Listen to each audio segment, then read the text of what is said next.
I recently posted this picture to our Facebook page and asked everyone, what's this food?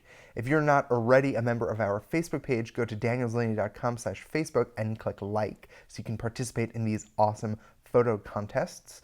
Some of you got the answer right, some of you did not, but today we are going to explore. Today's sponsor is Allspice Cafe, and you can check them out online at www.allspicecafe.com. Allspice Cafe is a manufacturer of all things spicy. They have tons of gourmet, fiery foods, everything from individually dried peppers to spices, hot sauces, and rubs. But as I said, they all have this really hot kick. So if you're looking for something to kick off your backyard parties, that might be the website to go to. If you want to get a discount, which who doesn't, they're going to offer 15% off to WTFers by using the code WTFSpice at the time of checkout. Check them out online at allspicecafe.com. So today we're talking about the bitter melon, also known as the bitter gourd, which is in the same family as the cucumber and the gourd. It looks a lot like a cucumber, in fact, but it tastes nothing like a cucumber. In fact, it is one of the most bitter foods out there. It's super, super cry to your mama bitter. From a distance, it's easy to see why the people on Facebook called the bitter melon a cucumber. It looks a lot like a cucumber, except for on closer examination, it has all these bumps and warts all over it, which kind of makes it a little bit ugly. Texturally, it's very similar to something like cucumber or even the chayote squash, which we covered in a previous episode, but it is nothing like that in taste. It's also not as juicy as something like a cucumber is. The flavor is super pungent, it is super bitter, and to me it's even a little bit medicinal. There are ways that you can cut that flavor, but regardless, it's still pretty bright.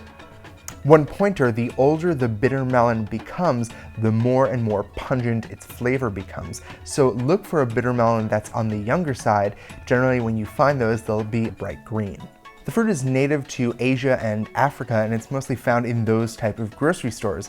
While in a Chinese grocery store recently, I found ones that were very similar to a cucumber in shape, and they had little nubs and bumps all over it. I've also been to an Indian grocery store where I found the bitter melon to have these long, almost like tentacles coming off of the end of them, and the ridges were much, much larger, almost looked like little shark's teeth all over the bitter melon. Now, there are a lot of reasons for the consumption of bitter melon outside of its wonderful taste. People have been using it for its wonderful medicinal properties for years. It is documented as an anti-malarial, which is important in some countries, especially in Africa. It is also used commonly as a digestive aid, especially for diarrhea, and it's commonly used as an anti-inflammatory and to reduce insulin production. Today we're going to take our bitter melon, cook it in a bit of salted water to try and remove some of the tartness. Also, we'll add some sugar to combat it in a simple stir fry.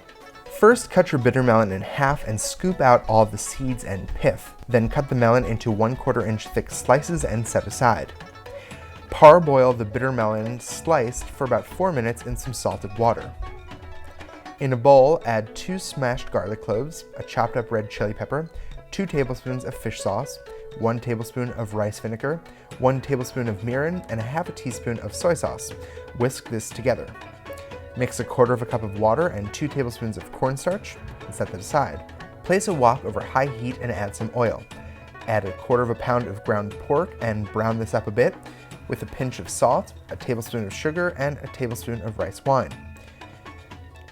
Continue cooking, then add about 6 ounces of black beans, and then add your bitter melon. Cook until well combined. Now add your garlic pepper sauce and continue cooking for a minute. Turn off the heat, then add your slurry mixture to the wok, add some chopped cilantro, then add your favorite hot sauce if you want some extra heat, then just serve and enjoy. So that's how to make a simple bitter melon stir fry. Now, to be honest with you, this was still a bit too bitter for my taste if I were to eat it every day, but it was an interesting thing to try, and if you come across it, you should give it a go. Tune in tomorrow for another What's This Food. Check out our sponsor, allspicecafe.com. If you want to win cool prizes, you should opt into my email newsletter by going to danieldelaney.com. And while you're there, click the like button on Facebook so you can participate in our photo contests. I will see you tomorrow.